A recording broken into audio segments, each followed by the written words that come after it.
Good morning mga kadiri! Another day, another decision na punta. Karong adlaw mga kadiri nakadesisyon di ay ko nga bughaon ako ning kahoy nga kinuha sa akong tap. Nangula tay oras nga sayangon.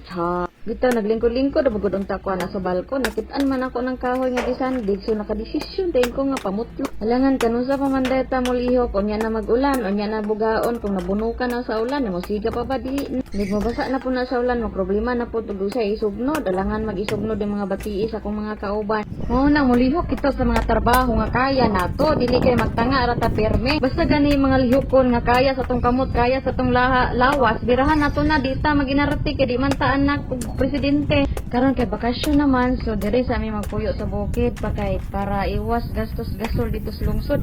Kung dire sa bukid kahoy ra man ang katapat.